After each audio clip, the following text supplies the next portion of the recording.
옛날로 치면은 네. 뭐 바이오 업종으로 간다거나 네. 이제 화장품 업종으로 진입을 한다라는 소식이 나오면 뭐 이제 연달아 상한가도 네. 가기도 했었던. 요즘 메타버스. 요즘은 메타버스 NFT. 네. 그래서 네. 최근에 또 이제 작년에 좀 그런 이벤트들이 많이 있었는데 아무래도 이제 기존 사업을 잘 영위하고 있는 회사들이 이제 신규 사업으로 추가를 하는데 그 신규로 추가되는 산업이 최근에 이제 앞으로 전도유망하다라고 네. 떠오르는 이런 섹터에 관련된 사업이라면 이제 투자자들이 이거 본업도 잘 진행이 되고 있는데 신규 사업까지 그럼 이 회사의 성장성은 엄청나게 좀 좋아지겠구나. 그럼 그에 따른 이제 밸류에이션에 대한 재평가가 또 이뤄지지 않을까. 103.5 FM 돈을 이해하는 시간 정철진의 목돈연구소. 이어서 여러분의 성공 투자를 응원하는 정철진의 목돈 연구소가 방송됩니다.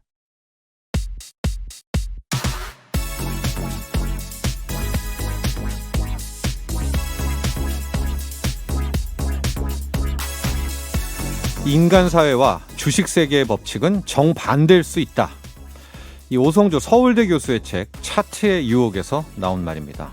우린 일 처리를 할 때 깔끔하게 마무리를 해야 하고요. 또 성실해야 하고 타인과의 갈등은 피하고 또 불쾌한 감정은 빨리 떨쳐버려라 라고 배우는데요. 하지만 이렇게 하면 사회에선 유능하다고 평가받을 수 있지만 주식 투자에선 수익 내기가 어렵다고 책은 전하고 있습니다. 이 주식의 문법은 우리 인간 사회와 정반대로 돌아가기 때문이라는 건데요. 가령 횡단보도를 건널 때 우린 신호를 보고 거리를 재고 주변의 자동차를 보면서 건너지만 주식 세계에선 이런 인과의 법칙이 전혀 맞지가 않는다는 거죠. 자, 그래서요, 공감 능력이 떨어지고 인간관계가 미숙한 사람이 오히려 주식 투자를 더 잘한다, 이런 말도 나오는 것 같습니다. 이 대목에서 저는 아주 고민이 큽니다. 이 주식을 잘하려면은 저도 제 아주 기본적인 성격을 바꿔야 되는데 저는 힘들 것 같은데요. 어떡하죠? 자, 1월 22일 목돈연구소는 이 곡과 함께 문을 열도록 하죠. 레드벨벳입니다. 사이코. 네, 매일 오전 11시부터 12시까지 함께하고 계시고요. 주말에도 목돈연구소는 계속됩니다. 그리고 저는 목돈연구소 소장 정철진이고요. 듣고 오신 첫 곡이 레드벨벳의 사이코였습니다. 제가 오프닝에도 말했지만은 주식 세계는 인간 사회의 어떤 인과의 법칙, 인간 사회의 당위, 이런 것이 전혀 안 맞는 그런 공간이라고 합니다. 제가 봐도 실제적으로 그런 것 같고요. 그래서 주식은 아니더라도 선물 옵션 같은 파생 트레이더 중에서는 소시오패스라고 하죠. 이렇게 좀 공감 능력이 떨어지면 떨어질수록 더 잘하는 경우가, 이들이 승리하는 경우가 많다고 합니다. 이건 실증적인 거예요. 그러니까 주식 투자를 할 때는 여러분들도 우리가 이랬으니까 이럴 것이다 라고 생각하지 마시고요. 오히려 이랬으니까 그 반대일 것이다. 또 그런 것 같지도 않습니다. 하여간 중요한 것은 믿음을 버리라는 거라는 거죠. 가령 이렇게 실적이 잘 나왔으니까 주가 오를 거야. 혹은 실적이 못 나오고 악재니까 주가는 더 떨어지겠지. 이런 것들을 좀 이제 반대로 한번 생각해보는 그런 연습을 가져라라고도 하고요. 불쾌한 감정 있잖아요. 이게 대표적인 게 주식 계좌에 마이너스 뜰 때 그거 가지고 막 전전긍긍하고 그러는데요. 앞서 말한 그 책, 그 차트의 유혹을 좀 보면은 그냥 받아들이라는 겁니다. 어때? 이런 식으로 하면 오히려 그것이 주식 투자에는 더 좋다. 또 이런 전언을 하고 있는데, 그래서 주식 투자가 힘들다. 나아가서 골프가 힘들다고 하잖아요. 골프가 왜 힘듭니까? 우리가 보통 생활할 때 쓰는 근육의 정반대 방향으로 써서 골프가 힘들다라고 하지 않습니까? 그래서 이 주식과 골프의 공통점도 제가 한번 함께 생각해 봤습니다. 자, 문자 참여는요. 샵 1035 단문 50원, 긴 문자는 100원입니다. 가령 여러분들의 의견, 투자에 대한 소견, 이런 것들 다 보내주시고요. 고릴라는 무료입니다. 유튜브에서 목돈연구소 검색해서 또 함께 봐주시고 되고 구독과 좋아요도 많이 부탁드립니다. 목돈연구소 인별그램 있거든요. 골뱅이 SBS 빅머니도 팔로우 해주셔서 함께 해주시기 바랍니다. 자, 오늘 잠시 후엔 기초부터 차근차근 주식 배워보는 주식입문 코너 주식학개론, 헤르메스타 하창환 본부장과 함께하고요. 경제사기 실화극장 목돈지킴 연구소 승재현 형사정책위원과 함께합니다.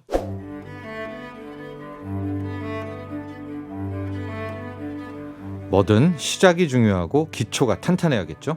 기초부터 단단하게 다져보는 주식 공부, 주식학 개론. 오늘도 강의해 주실 헤르메스탁 하청환 본부장에게 차근차근 배워봅니다. 네, 하청환 본부장 스튜디오에 나와 계십니다. 안녕하십니까? 네, 안녕하십니까. 네.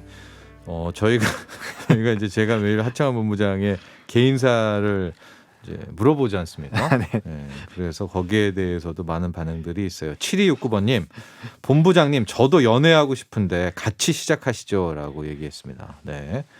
그런데 결정적인 차이는요. 7269번님, 하청환 본부장은 연애를 할 생각이 없는 거잖아요. 지금 연애와 사랑에 대한. 네, 요즘에 또 요리에 또 취미가 생겨가지고요. 아, 요리요. 네, 그래서 왜 갑자기요? 이 뭔가 만들어서 이제 먹을 때 그 즐거움. 본인이 먹으려고. 네. 네. 그리고 그 음식을 또 다른 이제 가족들이 맛있게 먹어주는 그런 모습을 보니까 되게 흐뭇하더라고요. 그래서 네. 네, 조금 취미를 갖고 요즘에 좀 이것저것 만들어 보고 있습니다. 연애를 건너뛰고 오히려 요리에 지금 다시 취미를 붙인 하청환 본부장. 가장 잘 만드는 건요? 저 닭도리탕, 닭볶음탕 잘 만듭니다. 닭볶음탕. 네. 그러면 김치찌개, 된장찌개 이런 거는 그냥 이미. 그렇죠. 예, 그런 것들은 네, 기본으로 좀 하고 있고요. 부대찌개는 어떻습니까? 부대찌개도 네, 좀 자신 있습니다. 네. 저랑 한번 대결해 보죠. 저도 부대찌개에 진짜 마약 부대찌개입니다. 예, 저는 특히는 어마어마한 라면 스프를 투여합니다. 네. 근데 저는- 벗어날 수가 없어요. 그렇죠. 근데 이제 그런 약간 이제 맛을 돋굴 수 있는 그런 이제 재료들이 상당히 좀 중요한 것 같습니다. 근데 그거 없이도 가능하다는 거죠. 그렇죠. 네, 없이. 네. 오늘 고수인데. 자, 오늘은 어떤 주제인가 봤더니 정말 기본 중의 기본 네, 주식학 개론입니다. 네, 그렇죠. 바로 공시라는 네. 거 아니겠습니까? 맞습니다. 예. 이제 공시가 네. 사실 좀 이제 주린이 분들께서 좀 어렵다라고 많이 느끼실 거예요. 이제 회사에 투자를 하다 보면은 여러 가지 이벤트들이 발생이 되고, 뉴스가 그렇죠. 네, 뉴스가 발생이 되고 이제 그런 이벤트들이 나올 때 이제 공시가 같이 나오거든요. 예. 공시에 자세하게 설명이 나와 있는데 이제 기업의 주가에 좀 크게 영향을 미칠 수 있는 부분이기 때문에 예. 그걸 어떻게 보는지 그리고 이제 종류들을 전부 다 말하기는 좀 어렵겠지만 그 중에서 좀 자주 나오거나 좀 기억을 해보면 좋을 만한 이벤트들을 한번 좀 소개를 드려보도록 하겠습니다. 거기서 한 발 더 나아가서요. 그 공시가 뜨면 주가는 어떻게 된다까지도 오늘 될까요? 네, 좀 어떻게 좀 활용해 볼 수 있겠다라는 알겠습니다. 부분들까지도 네. 기업 공시입니다. 기업 공시가 뭐냐? 전반적으로 어떻게 확인하냐? 개요부터 하고 가죠. 네, 일단 뭐 기업 공시는 투자자가 투자 판단을 돕기 위해서 기업에 대한 정보를 투자자에게 이제 공개하는 것을 말하는데요. 네. 이제 뭐 직접 공시, 간접 공시, 조회 공시 등이 있습니다. 예. 그리고 이제 이에 대한 정보는 이제 전자공시 시스템이라고 제가 좀 자주 말씀을 드렸던 dart.fss.or.kr에서 이제 확인이 가능하고요. 다트 사이트라고 하죠. 그렇죠. 다트 사이트. 네, 일반적으로 통상적으로 다트 사이트라고 하고요. 네. 이제 관련된 앞부분만 사실 치셔도 바로 이제 찾아서 들어가실 수가 있습니다. 예. 다트, DART. 여기 가면 이제 쭉 나오고 우리가 한번 그때 산업 분석, 기업 분석할 때도 가봤죠. 네, 네. 그렇죠. 그때 한 번 더 좀 소개를 드렸었습니다. 예, 거기에 들어가서 그 기업에 있는 공시 쪽에 카테고리를 들어가면 네. 쫙 나오게 되는데 오늘은요 공시 중에서도 호재성 공시를 따로 한다고요? 네, 일단은 호재성부터 좀 한번 살펴보고 그 다음에 이제 악재성으로 좀 많이 활용이 되는 좀 이런 그런 뉴스들을 한번 살펴를 볼까 하는데 네. 일단은 먼저 이제 그 호재성 공시부터 좀 말씀을 드릴게요. 네. 일단은 인수합병 그리고 이제 최대주주와 관련된 주식 매입에 관련된 공시, 네. 이제 단일 판매 공급 계약 체결, 요런 건 좋겠죠. 그렇죠. 네, 그리고 이제 신규 사업, 사업 목적 변경 세부 내역 관련된 부분이라든지 유형 자산 취득 그리고 자사주 취득과 소각, 네. 그다음 무상증자, 뭐 현물, 이제 현금 현물 배당 결정, 배당. 네, 그리고 유상 감자 뭐 네. 이런 것들이 있습니다. 네. 물적 분할이 요즘에 화두인데 네. 이거는 호재인가요, 악재인가요? 사실 이제 중장기적으로 보면 호재인데 지금 이제 통상적으로 우리나라 같은 경우 이제 분할을 너무 이제 다양하게 하다 보니까 네, 많이 하죠. 그렇죠. 네. 그것들이 이제 또 분산돼 버리고 또 중복되기 때문에 이제 악재로 좀 평가를 받는 이제 경우가 있습니다. 그래서 그렇죠. 이 부분은 네. 호재로 넣기보다는 다음 주에 이제 악재 네. 관련된 부분에서 왜 이제 이게 악재성으로 좀 인식이 되는지 이제 그런 부분들까지 좀 설명을 드려보도록 하겠습니다. 또 우리는 분할 후 기업에 대해서 주식을 안 주잖아요. 그렇죠. 네. 네. 이걸 또 고친다고 지금 하고 있고요. 그렇죠. 그래서 그 다음 주에 물적 분할과 인적 분할의 그런 차이까지도 좀 간단하게 좀 같이 좀 설명을 드려보도록 하겠습니다. 특히 이번 주에 LG 에너지 솔루션 이제 그렇죠. 상장. 네, 네. 아니, 상장이라보다 뭐죠? 그게 있었잖아요. 그 청약이 있었잖아요. 청약, 네, 그렇죠. 있었고 27일이니까 다음 주가 이제 되는 거죠. 그렇죠. 네, 시장의 첫 선을 또 보이게 되니까 겸사겸사해서 제가 여쭤봤던 것이고요. 네. 자, 그럼 이제 호재성 공시들입니다. 하나씩 보죠. 네, 일단은 첫 번째로 이제 인수합병인데요. 일단 인수라는 거는 하나의 기업이 다른 기업의 주식이나 자산을 취득을 하면서 이제 경영권을 획득을 하는 것을 말하는데 네. 일단은 인수를 한다고 해서 두 기업이 모두 다 주가가 급등하지는 않습니다. 네. 보통 이제 인수 기업과 이제 피인수 기업의 이런 사업적인 시너지 그리고 이제 어떤 기업이 더 이제 좀 유리한가에 따라서 사실 좀 차이가 발생이 될 수 있고요.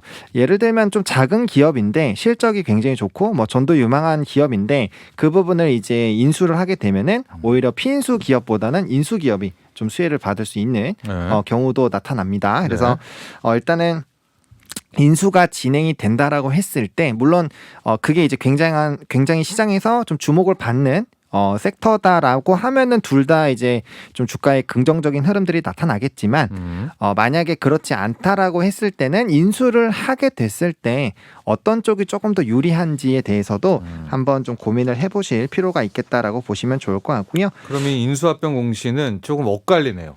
그렇죠. 한 기업은 호재, 네. 한 기업은 악재. 그럴 가능성이 좀 많아요. 그럴 수도 있죠. 네, 왜냐하면 이제 네. 악재라기보다는 주가의 움직임이 네. 탄력적으로 봤을 때 굉장히 좀 큰 차이가 좀 나타나는데 뭐 대표적으로 최근에 이제 SM그룹에 대한 인수 이벤트가 좀 있었잖아요. 작년에 한참. 그래서 이제 그때 좀 부분들을 보시게 됐을 때 일단 관련돼서 거론이 되는 기업들은 대부분 좀 주가에 크게 상승이 나타나는데 이제 또 인수를 하는 쪽은 사실 그렇게까지 크게 왜냐면 이벤트는 비용 들어간다. 그렇죠. 뭐 이런 것 때문에 네. 최근은 오히려 피인수가 많이 오르고 그렇죠. 네, 인수가 오히려 빠지거나 이렇게 좀 이게 달라요, 두 개가. 네, 그래서 네. 이제 뭐 말씀해주신 것처럼 비용적인 측면이나 그 다음에 인수했을 때 그런 시너지들을 보게 됐을 때 그리고 그런 것들이 단기간에 바로 분출이 되느냐 아니면은 좀 시간이 걸리는 부분이냐에 따라서도 약간의 좀 주가의 움직임의 차이가 발생이 될 수 있기 때문에 관련된 이제 이런 이벤트가 나오게 됐을 때 시장에서 긍정적으로 보지만 이제 수급이 어느 쪽으로 좀 쏠리게 되는지를 빠르게 좀 체크를 하셔가지고 대응을 해보실 필요는 좀 있지 않을까라고 말씀을 좀 드려보도록 하겠습니다. 최대 주주나 주요 주주가 주식 샀다는 공시. 네. 이건 좋은 공시 같아요. 그렇죠. 이거는 네, 이거는 좋은 네. 공시죠. 네. 네. 일반적으로 이제 최대 주주가 주식을 매입을 하게 되면은 네. 일단은 이 회사가 성장할 수 있다. 아니면 이제 자신감이 좀 있다. 그렇죠. 라고 좀 판단이 되기 때문에 네. 굉장히 좀 긍정적으로 작용이 되고요. 그다음에 이제 최대 주주 지분으로 좀 들어가게 된다라고 했을 때 그 지분의 물량이 바로 나오는 경우는 거의 드뭅니다. 네. 일반적으로 이제 물량이 잠긴다라고 표현을 하는데 유통 주식 수가 어느 정도로 딱 고정이 되어 있기 때문에 그 네. 부분에서 이제 최대 주주가 가져가는 이런 지분량이 늘어나면 늘어날수록 사실 이제 개인들이 사고 팔 수 있는 물량 수는 점점 줄어들거든요. 예. 그렇게 됐을 때 이제 가격이 상승할 만한 좋은 이벤트가 발생이 되게 됐을 때 이제 아무래도 사고 파는 이 물량 자체가 적기 때문에 가격의 탄력도가 굉장히 좀 급속도로 높아질 수 있다라는 거죠. 네. 그래서 그에 따른 좀 기대감이 나타날 수가 있고요. 그리고 이제 이런 회사의 성장이라든지 기대감이 좀 붙을 수 있기 때문에 좀 이 해당 기업에 좀 관심을 갖고 있었던 네. 이런 투자자들이 이제 대거 또 매수가 들어오는 그런 움직임들이 자주 나타나게 됩니다. 네. 항상 뭐 미국도 그렇고요. 다 선진 증시도 주요 주주가 네, 막 사들이면 그렇죠. 다 호재로 본다. 그렇죠. 네. 네. 단일 판매, 공급 계약 체결 뭐 이것도 나쁠 건 없죠. 그렇죠. 네. 이제 공시에 대한 금액이 또 중요한데 사실 금액이 작다 있다고 하더라도 일단은 이 코스닥과 코스피에 이제 이 공시를 내는 기준이 있습니다. 네. 일단 코스닥 같은 경우는 전년도 매출액의 10% 이상일 경우에 의무 공시이고요. 네. 그다음에 이제 유가증권 코스피 같은 경우는 이제 전년도 매출액이 5% 이상인데 이제 시가총액이 이제 자산총액이 2조 원 이상인 경우에는 2.5%입니다. 그러니까 네. 그때 의무 공시 무조건 해야 되는 그렇죠. 거죠. 무조건 해야 네. 되는 거고 그다음에 자율 공시도 있는데 자율 공시는 이제 기업 쪽에서 이런 이제 계약을 맺을 때마다 사실 하고 싶으면 이제 하는 건데 아무래도 이제 단일 판매 공시 계약에 나온다라는 거는 어쨌든 좀 의미 있는 이런 계약들이 진행이 되고 있다라는 거고 이 빈도수가 많으면 많을수록 회사가 일을 굉장히 잘 하고 있다. 그래서 네. 우리가 사실 이 기업이 잘하고 있는지는 이제 분기적인 실적을 보고 확인을 해야 되는데 이 실적 발표가 어떻게 보면 이제 한 분기 더 뒤 정도에 좀 진행이 되잖아요. 그렇죠. 전망하기가 좀 어렵죠. 그렇죠. 예측하기가. 네, 근데 이제 네. 이런 단일 판매 공급 계약이 나오면은 그 안에 이제 기간이라든지 금액들이 나오기 때문에 네. 어느 정도는 이제 이 회사의 성장도를 좀 체크를 해볼 수 있다라는 부분에서 이제 성장성을 판별하는데 굉장히 좀 크게 도움이 되는 이제 호재성 공시다라고 말씀을 드려보도록 하겠습니다. 네. 그리고 이 공시도 굉장히 중요할 것 같습니다. 사업 목적 변경이라는 건데 그렇죠. 신규 사업 추가 이렇게도 네. 우리가 받아들이고요. 코스닥 그렇죠. 같은 경우에는 과거에 뭐 작전주 같은 이런 팀들이 항상 이런 신규 사업 추가를 많이 썼어요. 그러니까 그만큼 민감하죠 주가가. 그렇죠. 네. 이제 뭐 대표적으로 이제 옛날로 치면은 네. 뭐 바이오 업종으로 간다거나 네. 이제 화장품 업종으로 진입을 한다라는 소식이 나오면 뭐 이제 연달아 상한가도 네. 가기도 했었던. 요즘 메타버스. 요즘은 네, 메타버스 NFT. 네. 그래서 네. 최근에 또 이제 작년에 좀 그런 이벤트들이 많이 있었는데 아무래도 이제 기존 사업을 잘 영위하고 있는 회사들이 이제 신규 사업으로 추가를 하는데 그 신규로 추가되는 산업이 최근에 이제 앞으로 전도 유망하다라고 네. 떠오르는 이런 섹터에 관련된 사업이라면 이제 투자자들이 이거 본업도 잘 진행이 되고 있는데 신규 사업까지 그럼 이 회사의 성장성은 엄청나게 좀 좋아지겠구나. 그럼 그에 따른 이제 밸류에이션에 대한 재평가가 또 이뤄지지 않을까라는 기대감이 생길 수가 있는 거죠. 그래서 그런 부분에서 굉장히 좀 긍정적일 수 있겠다라고 볼 수가 있겠고요. 최근에 이제 앞서 말씀드렸던 것처럼 뭐 NFT라든지 메타버스로 사실 사업 부분들을 추가했었던 기업들은 굉장히 주가가 근데 네, 올랐는데 다짜고짜인 경우도 있잖아요. 목표 그렇죠. 가르기를 해야죠. 네, 그래서 그 부분을 좀 이제 말씀을 드리려고 했는데 네. 사업 목적을 추가를 하게 됐을 땐 단기적으로 수급은 몰립니다. 근데 이제 계속 강조드리는 게 이 회사가 정말 그 안에서 이런 매출이나 점유율을 커져 나갈 수 있는 회사인지 진짜인지 네, 그 부분을 꼭 체크를 해보셔야 되지. 그게 아니라면 그냥 이제 뭐 정관이나 이런데 한두 줄 정도 추가가 되는 선으로 마무리가 될 수가 있기 때문에 네. 시간적인 부분이 또 오래 걸리면 단기적으로 들어왔던 수급은 다 빠질 수밖에 없기 때문에 그런 부분들은 좀 한번 다시 체크를 해보실 필요가 있겠다라고 좀 정리를 드려보도록 하겠습니다. 다음 공시는요. 자사주에 대한 공시인데 네. 이것도 잘 들으셔야 될 것 같아요. 자사주 취득이 있고요. 네. 자사주를 매입한 다음에 아예 불태워버리는 소각까지 있죠. 그렇죠. 네. 사실 시장에서 두 가지를 동시에 하면은 굉장히 긍정적으로 받아들이는데 네. 일단 취득도 굉장히 좋습니다. 일단 상법에서 자사주 취득을 발행 주식 총수의 5% 이내로 좀 이제 허용하게 되어 있는데 네. 회사가 이제 주주 환원 정책, 이제 투자자들을 좀 투자 심리를 개선한다거나 예. 아니면 이제 주가가 너무 많이 눌려 있을 때 이제 보호하는 차원으로 이제 진행을 합니다. 근데 이것도 마찬가지죠. 회사가 자사주 취득을 하게 되면은 그만큼 또 유통 주식 수가 줄어들기 때문에 네.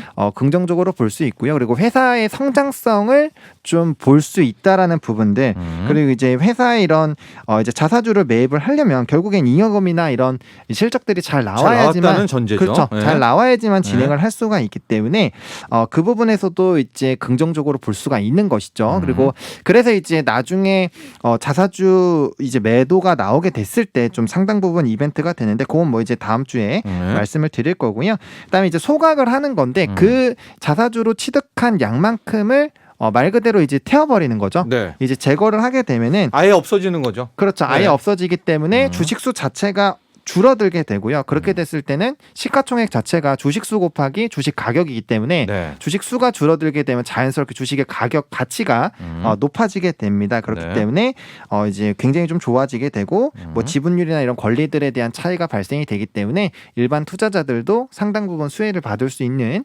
이벤트다라고 보시면 될 것 같습니다. 네, 자사주 취득 소각이 이게 진짜인데 그렇죠. 우리는 이걸 잘 안 해요. 그렇죠. 취득까지만 취득까지는 많이 하는데 네. 소각까지는 조금 쉽지 않죠. 그리고 또 여러분들이 좋아하는 호재성 공시 중에 하나가 무상증자다. 네. 무상증자. 어렵지만 또 설명드리면 쉬울 수가 있습니다. 무상증자. 그렇죠. 네. 이거는 이제 회계상에 대한 이제 부분을 조금 이해를 하시면 되는데 그냥 이제 자본에 있는 그런 잉여금을 자본금 쪽으로 옮기면서 주식을 발행을 하고 네. 그 이제 발행분들을 기존 주주들에게 나눠주는 것을 이제 무상증자라고 하는데 네. 일단은 앞에 무상이 붙어 있잖아요. 그러니까 증자를 해서 공짜로 나눠주기 때문에 주주들 입장에서는 이제 주식 수 자체가 네. 절대적으로 늘어나기 때문에 긍정적이고 일단은 이 품절주들 같은 경우는 워낙 이제 거래가 좀 덜 되는 부분들이 있기 때문에 네. 이 너도 나도 안 팔려고 하기 때문에 좀 거래가 좀 잘 안 되고 시장에서 주목을 잘 못 받는 경우가 있는데 이렇게 무상증자를 진행하게 됐을 때 예. 유통 주식 수가 늘어나기 때문에 이제 거래가 또 활발하게 진행이 될 수 있다라는 부분들이 있습니다. 그래서 좋은 이벤트로 좀 발생이 될 수 있고요. 또 이제 뭐 권리 락이라든지 이런 부분들을 조금 감안하시더라도 충분히 이제 좀 긍정적인 이벤트로 받아들일 수 있겠다라고 보시면 될 것 같습니다. 그렇습니다. 자본금을 늘리는데요. 그렇죠? 그 자본금을 이익 잉여금으로 늘렸다니까 그 회사 장사 잘 된다는 뜻이겠고. 그렇죠. 그렇죠? 네. 그거를 다시 네. 근데 증자를 하는데 무상입니다. 그러면 기존 주주 입장에서는 공짜로 주식을 더 얻게 되고 있으니까. 그렇죠. 예, 막 커가는 그런 기업들. 뭐 과거에 막 NHN, 그렇죠. 네이버 네. 같은데 이런 무상증자를 막 했는데도 며칠 만에 그렇죠. 그 주가가 또 됩니다. 네, 예, 주가가 뭐 2배가 됐는데도 주식 수가. 그렇죠. 예, 그런 이제 재료가 있다라고 하고 배당도 좋죠. 뭐 시공에서 많이 하지만 뭐 배당은 현물 배당, 뭐 현금 배당이 있는데 많이 해주면 좋은 거잖아요. 그렇죠. 네. 아무래도 회사가 뭐 돈을 많이 벌었다라는 거니까요. 네, 맞습니다. 그렇습니다. 자, 이렇게 해서 우리가 좀 주가의 긍정적인 공시들을 봤고요. 다음 시간에는 요건 싫은데라는 그렇죠. 좀 부정적인 공시들. 근데 어려워요. 부정적인 공시들. 맞습니다. 거기에 대해서 또 공부해 보도록 하겠습니다. 자, 오늘 여기까지 하죠? 네, 감사합니다. 네, 주식학개론 지금까지 헤르메스탁 하청한 본부장과 함께 했고요. 보내드리면서 하청한 본부장을 위한 노래인가요? 네, 이 노래를 듣죠. 이승철입니다. 사랑 참 어렵다. 나도 부자 되고 싶어서 라디오를 켰어. 정확하고 철저한 정철진의 목돈 연구소.